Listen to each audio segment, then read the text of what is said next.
कहानियाँ डरने की ही तो बात है। भूत कहानियाँ ऑनलाइन पे आप सबका स्वागत करता हूँ। मैं राजीव और मैं आशा रखता हूँ पहली बार की तरह इस बार भी आप लोग को ये सच्ची घटना पे आधारित ये कहानी पसंद आएगा। आज की ये कहानी आप सबके सामने पेश करने जा रही है रिया। और चलिए सुन लेते हैं बिना कोई टाइम गवाए स्टोरी को। आज जो कहानी मैं सुनाने जा रही हूँ ये कहानी एक हॉस्पिटल की है। शहर में जितने भी हॉस्पिटल हैं उन सभी हॉस्पिटल में जो लोग काम करते हैं अक्सर हम उनसे कुछ ना कुछ सुनते रहते हैं, स्पेशली जो लोग रात में काम करते हैं हॉस्पिटल में। तो यही एक कहानी है जो कोलकाता शहर के एक प्राइवेट हॉस्पिटल की है। साल 2011 कोलकाता की जाने माने प्रसिद्ध एक प्राइवेट हॉस्पिटल जहाँ पे रीति नाम की एक लड़की नर्स की ट्रेनिंग लेकर जूनियर नर्स बनके ज्वाइन की थी। रीति थी चंचल स्वभाव की एक लड़की। वो जहाँ भी जाती थी सबके साथ घुल मिल जाती थी। वो हर किसी को अपना बना लेती थी, सभी को अपने समान प्यार करती थी। कोई भी काम हो बहुत मन से करती थी। रीति का घर कोलकाता से दूर श्याम नगर नाम की एक गांव में है। महीने में 2 बार वो छुट्टियों में अपने घर जाती थी और जब भी उसे ज़्यादा छुट्टी मिलती थी तब भी वो अपने गांव अपने घर चली जाती थी। कोलकाता से उसके घर जाने में 8 घंटे समय लगते थे, इसलिए वो हॉस्पिटल से थोड़ी दूरी पर एक मकान किराए पर ली थी। उसके साथ उसकी एक फ्रेंड दीपा जो कि उसी हॉस्पिटल की ही नर्स थी। दोनों एक साथ ही उसी मकान पर रूम शेयर करके रहती थी, क्योंकि दीपा की घर भी कोलकाता से बहुत दूरी पर थी। नर्सों की ड्यूटी एक्चुअली शिफ्टिंग ड्यूटी मुताबिक होती है, इसीलिए रीति और दीपा की ड्यूटी भी ऐसी थी। एक दिन दीपा की ड्यूटी अगर नाइट शिफ्ट में पड़ती थी तो रीति की ड्यूटी मॉर्निंग में। इस तरह से ही दिन गुजर जाती थी। एक दिन रीति की नाइट शिफ्ट में ड्यूटी थी। उस दिन हॉस्पिटल में एक इमरजेंसी केस आया, एक लड़की की एक्सीडेंट केस। हालांकि उस दिन उस लड़की की ऑपरेशन सक्सेसफुल हुई थी, लेकिन उस दिन हॉस्पिटल में एक भी बेड खाली नहीं थी। इसीलिए उस दिन उस पेशेंट को कहाँ शिफ्ट करे हॉस्पिटल की स्टाफ समझ में नहीं पा रहे थे। वैसे ही इमरजेंसी केस है, ऊपर से कोई भी बेड खाली नहीं थी। बिल्कुल उसी समय हॉस्पिटल की स्टाफ को रीति ने कहा कि एक बेड खाली है। हॉस्पिटल के स्टाफ ने उसे पूछा कि कितने नंबर बेड के बारे में बात कर रही है रीति। फिर रीति ने कहा कि वो बेड नंबर 126 की बात कर रही है। हॉस्पिटल के सभी स्टाफ लोग रीति की बात सुनकर बहुत परेशान और घबराहट में पड़ गए थे। रीति ने कहा कि उसने देखा है कि उस रूम में एक बेड है जो खाली है, लेकिन उस रूम में कोई भी नहीं जाता है। और जब से वो नर्स बनके इस हॉस्पिटल में ज्वाइन की है तब से लेके आज तक कोई भी पेशेंट रूम नंबर 20 की बेड नंबर 126 में शिफ्ट भी नहीं हुई और एडमिट भी नहीं हुई।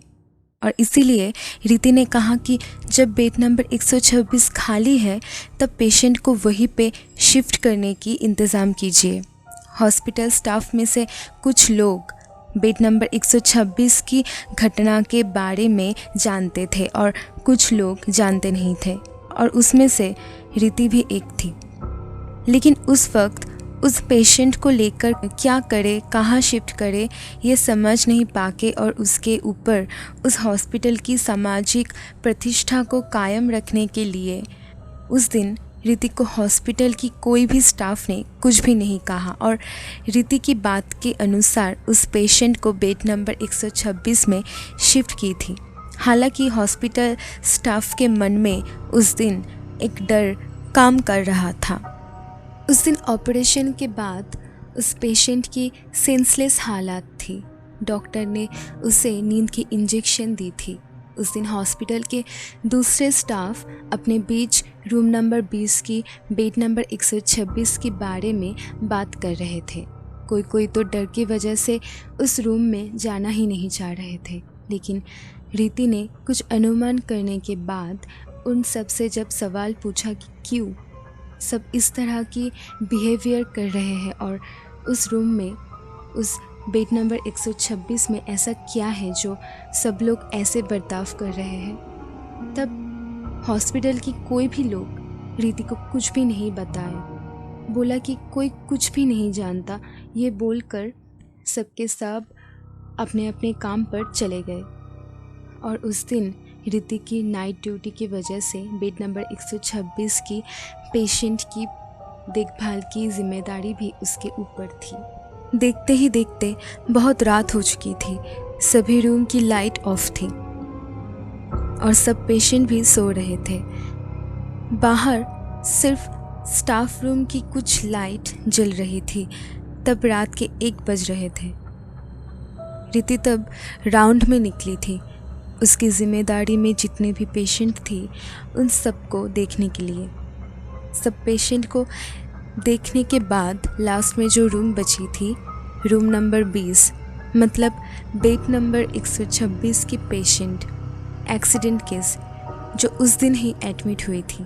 रीति उसे देखने के लिए उस रूम में गई। रूम में जाके रीति ने देखी कि वो पेशेंट सो रही थी। ये देखकर रीति ने उस रूम की लाइट ऑफ करके और दरवाज़ा बंद करके बाहर आ गई और चलते हुए स्टाफ रूम की तरफ जा रही थी। बाहर जो लाइट जल रही थी वो अचानक ही बहुत कई बार लगातार जलने बुझने लग गई। तब अचानक एकदम से ही बुझ गई। ये देखकर रीति ने सोचा कि हो सकता है लाइट की कुछ प्रॉब्लम हुई है। और ठीक उसी टाइम रीति ने एक दरवाज़ा खोलने की आवाज़ें सुनी पीछे से। रीति ने पीछे मुड़ी और देखा कि रूम नंबर 20 की दरवाज़ा खुली हुई है और रूम के अंदर ऐसा लगता है कि कोई लाइट ऑन करके रखी हुई है। रीति सोच में पड़ गई और ये सोचा कि उसने तो अभी अभी उस रूम की लाइट ऑफ करके और दरवाज़ा बंद करके आई थी, तो फिर कौन है जो दोबारा उस रूम की लाइट ऑन की है और किसने उस रूम की दरवाज़ा खोल के रखी हुई है। तो क्या उस पेशेंट की होश आ चुकी है? तो क्या उसी ने ही लाइट ऑन की है और दरवाज़ा भी खुली है? शायद वही होगी, और कौन हो सकता है। लेकिन उसे तो नींद की इंजेक्शन दी हुई है और ऊपर से अभी अभी ऑपरेशन हुई है, इतनी जल्दी होश आ गई। ये सोचकर रीति कुछ हैरान हुई और फिर रीति दोबारा से उस रूम की पेशेंट को देखने के लिए गई। उसके बाद रीति उस रूम की तरफ चलना शुरू की, लेकिन रीति ने रूम के अंदर जाके देखा कि रूम की लाइट तो ऑन थी मगर वो पेशेंट कहीं पर भी नहीं थी। तो फिर वो कहाँ गई? ये सोचते सोचते जब रीति ने रूम के बाहर दरवाज़ा की तरफ मुड़ी तो देखा कि कोई एक दरवाज़ा के बाहर खड़ी है, पर दूसरी तरफ मुँह करके। ठीक से दिखाई भी नहीं दे रही थी। ऐसा लग रहा था कि कोई एक लड़की है।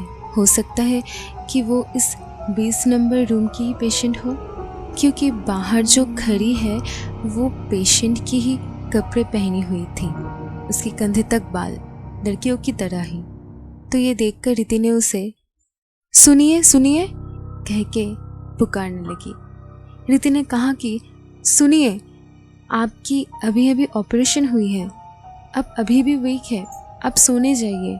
इस तरह अकेले अकेले बाहर क्यों गई है आप? ये बोलकर जब रीति ने उसकी तरफ आगे बढ़ी तो उसने हटकर थोड़ी दूर और चलना शुरू की। रीति उसके पीछे पीछे। रीति उसे बार बार बुलाती रही, पुकारती रही, लेकिन वो आवाज़ नहीं दे रही थी। और एक चीज़ भी रीति ने नोटिस की थी, जब वो पेशेंट चल रही थी तब उसके जो चलने की ढंग थी वो एक्चुअली नॉर्मल नहीं थी। ऐसा था कि वो लंगड़ा कर चल रही थी। रीति सोचने लगी कि शायद एक्सीडेंट की वजह से ऐसा हुआ है। उसके साथ साथ रीति ये भी सोचने लगी कि वो क्यों कुछ भी नहीं कह रही थी और उसकी बात भी क्यों नहीं सुन रही थी। ये सोचते सोचते और उसकी पीछा करते करते रीति ने देखा कि अचानक से अंधेरे में वो लड़की कहीं खो गई। रीति को तब कुछ भी समझ में नहीं आ रही थी कि वो पेशेंट अचानक से कहाँ चली गई और ये सब क्या हो रहा है उसके साथ। और ठीक उसी समय एक लड़की की रोने की आवाज़ आई। बहुत ही घटिया सा और डरावना सा था वो आवाज़। रीति ने सुना, इतना डरावना कि रीति वो सुनकर बहुत ही ज़्यादा घबरा गई। लेकिन ये रोने की आवाज़ कहाँ से आ रही है? रीति इधर उधर देखने लगी। इधर उधर देखते हुए उसने देखा कि उस 20 नंबर रूम से ही रोने की आवाज़ साफ सुनाई दे रही है। रीति धीरे धीरे पैर दबा दबा कर सीने में हौसला लेके उस रूम की तरफ फिर से जाने लगी और रूम के सामने जाकर रीति ने छिप के देखा कि कोई एक रूम के अंदर बैठी है बेड के ऊपर, लेकिन सर झुकाकर।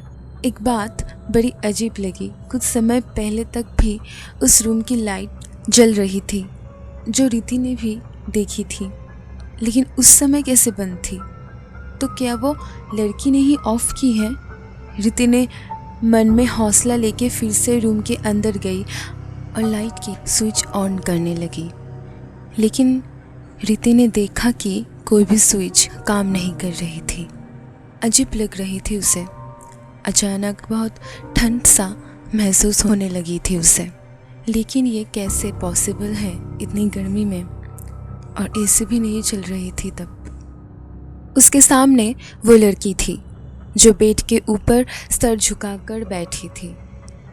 अंधेरे में कुछ भी साफ नज़र नहीं आ रही थी। वो लड़की रो रही थी बार बार, बेहद बुरी तरह से। अजीब सा और बहुत ही डरावना सा रोने की आवाज़ थी उसकी।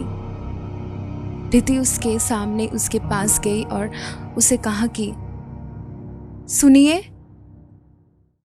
और फिर उसे पूछा कि आप रो क्यों रही हैं?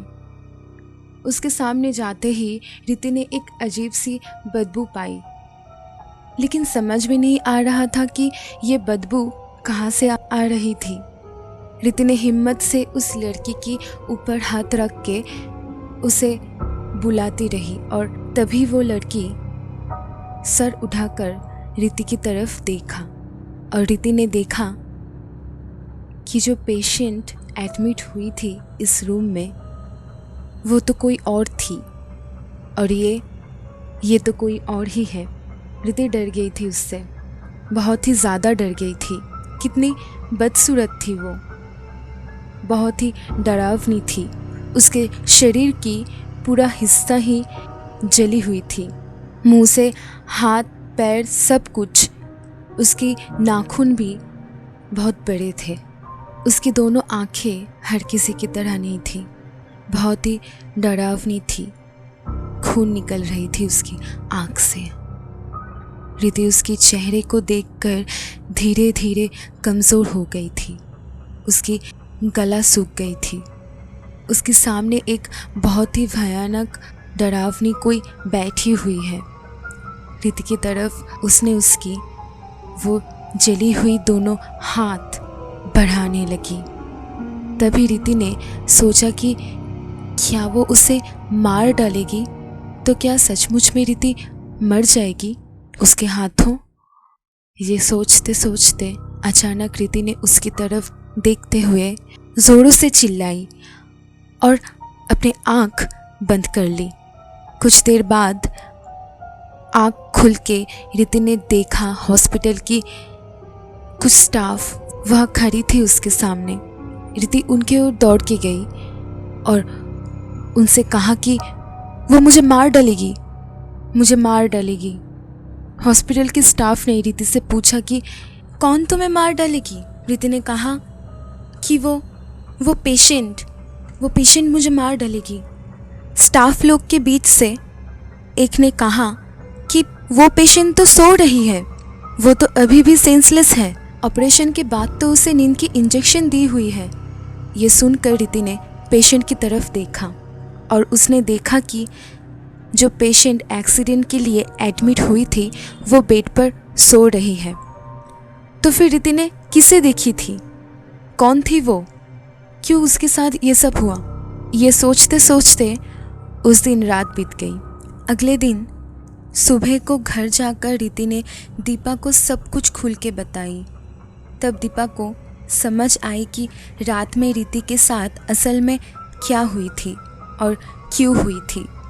फिर दीपा ने रीति से कहा कि रीति ने जो कुछ भी देखी थी वो सब सच था।